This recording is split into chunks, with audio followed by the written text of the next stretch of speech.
আহক আজি বনাম চয়া চিলিৰ ৰেচিপি।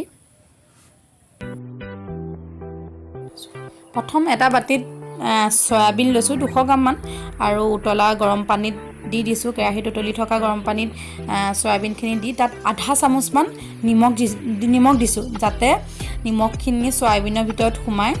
সয়াবিনটো যাতে খাবলৈ অলপ নিমখীয়া টাইপৰ হয় ভিতৰটো, সেইটো কাৰণে নিমখ দি দিছোঁ আৰু এটা উতল অহালৈ থৈ দিছোঁ। আৰু উতলটো অহাৰ পাছত গেছটো অফ কৰি ঠাণ্ডা হ'বলৈ থ'লোঁ। আৰু তাৰ পাছতে পিঁয়াজ লৈছোঁ আৰু কেপচিকাম লৈছোঁ আৰু জলকীয়া লৈছোঁ আৰু সৰু সৰু চাইজত পিঁয়াজ কাটিছোঁ। আপোনালোকে নিজৰ কথা যোনটো চাইজত কাটে আৰু জলকীয়া কাটিছোঁ। তাৰপাছতে কেপচিকামো তেনেকৈয়ে সেই একে চাইজতে ধুনীয়াকৈ সৰু সৰুকৈ কাটিছোঁ, যাতে খাবলৈ ভাল হয়। আৰু তাৰপাছতে ঠাণ্ডা হ'বলৈ দিছিলোঁ যে সেই সয়াবিনখিনি চালোঁ আৰু ধুনীয়া মানে কোমল হৈছে আৰু তাত নিমখখিনি ধুনীয়াকৈ যথেষ্ট সোমাইছে। তাৰপাছতে এক্সট্ৰা এটা হেৰিয়ত পানীখিনি কাঢ়ি এনেকৈ মুঠি মাৰি চেপি দিছোঁ পানীখিনি, যাতে পানীখিনিও অলপ ওলাই যায়। আৰু তাৰপাছতে অলপ সোৱাদ অনুযায়ী নিমখ দিছোঁ আৰু অলপ বেচন দিছোঁ আৰু তাৰপাছতে অলপ মছলা দিছোঁ আৰু আদা নহৰু এটা পেষ্ট বনাই থোৱা আছিলে সেইটো দিছোঁ আৰু জলকীয়া এটা পেষ্ট বনাই থোৱা আছিলে সেইটো দিছোঁ। সেইটো দিয়াৰ পাছত গোটেইখিনি ধুনীয়াকৈ মঠিছোঁ, যাতে সকলোখিনি সয়াবিনত ধুনীয়াকৈ লাগি যায়। তাৰপাছতে দিছোঁ মই ময়দা, আৰু সেইটো আপোনালোকে আটাও দিব পাৰে, ময়দাও দিব পাৰে, যি আছে আপোনাৰ সেইটো দিব পাৰে, কোনো আপত্তি নাই।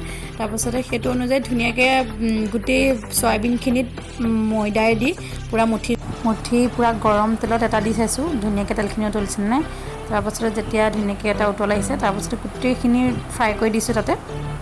আৰু ফ্ৰাই তেনেকৈ 3 মিনিটমান ফ্ৰাই কৰি এটা ৰঙচুৱা টাইপৰ ৰং পৰিব, আৰু সেই ৰঙচুৱা টাইপৰ ৰংটো পৰাৰ পাছতে আমি কাঢ়ি দিব পাৰিম।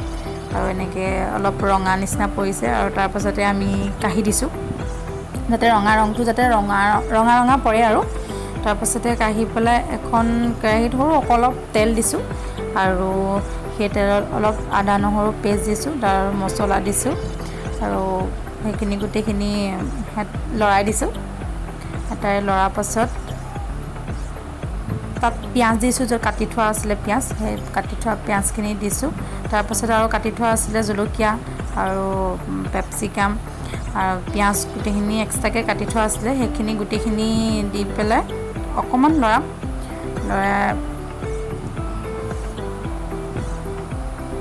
ধোঁৱা মানে এটা অলপ হেৰি অহাৰ পাছত তাতে জলকীয়া পেষ্টখিনি দি দিছোঁ আৰু অলপ চয়া চচ দিছোঁ। চয়া চচ দি আকৌ গোটেইখিনি লৰাইছোঁ। তাত অলপ পানী দিছোঁ, পানী দি অকণমান ইলুটি কৰি অলপ লৰাই দিছোঁ আৰু যাতে গোটেইখিনি মিক্স হৈ যায়। আৰু মিক্স হোৱাৰ পিছত তাত অলপমান টমেট' চচ দিছোঁ, যাতে অলপ মিঠা হয় খাবলৈ। আৰু সেইখিনি গোটেইখিনি অলপ ঘিউ দিছোঁ, তাত অলপ ঘিউ দিছোঁ আৰু সোৱাদ অনুযায়ী অলপ নিমখ দিছোঁ। আৰু নিমখ দিয়াৰ পিছত গোটেইখিনি মিক্স হোৱাকৈ অলপ লৰাই দিছোঁ।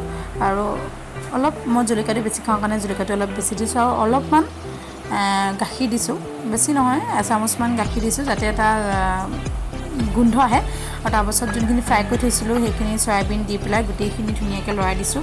আৰু দেখিবলৈ ভাল লাগিছে, দেখিছে আপোনালোকে, খাবলৈ আৰু কেনেকুৱা ভাল হ'ব। তো আপোনালোকে সকলোৱে ট্ৰাই কৰিব, নিশ্চয় ভাল লাগিব খাই।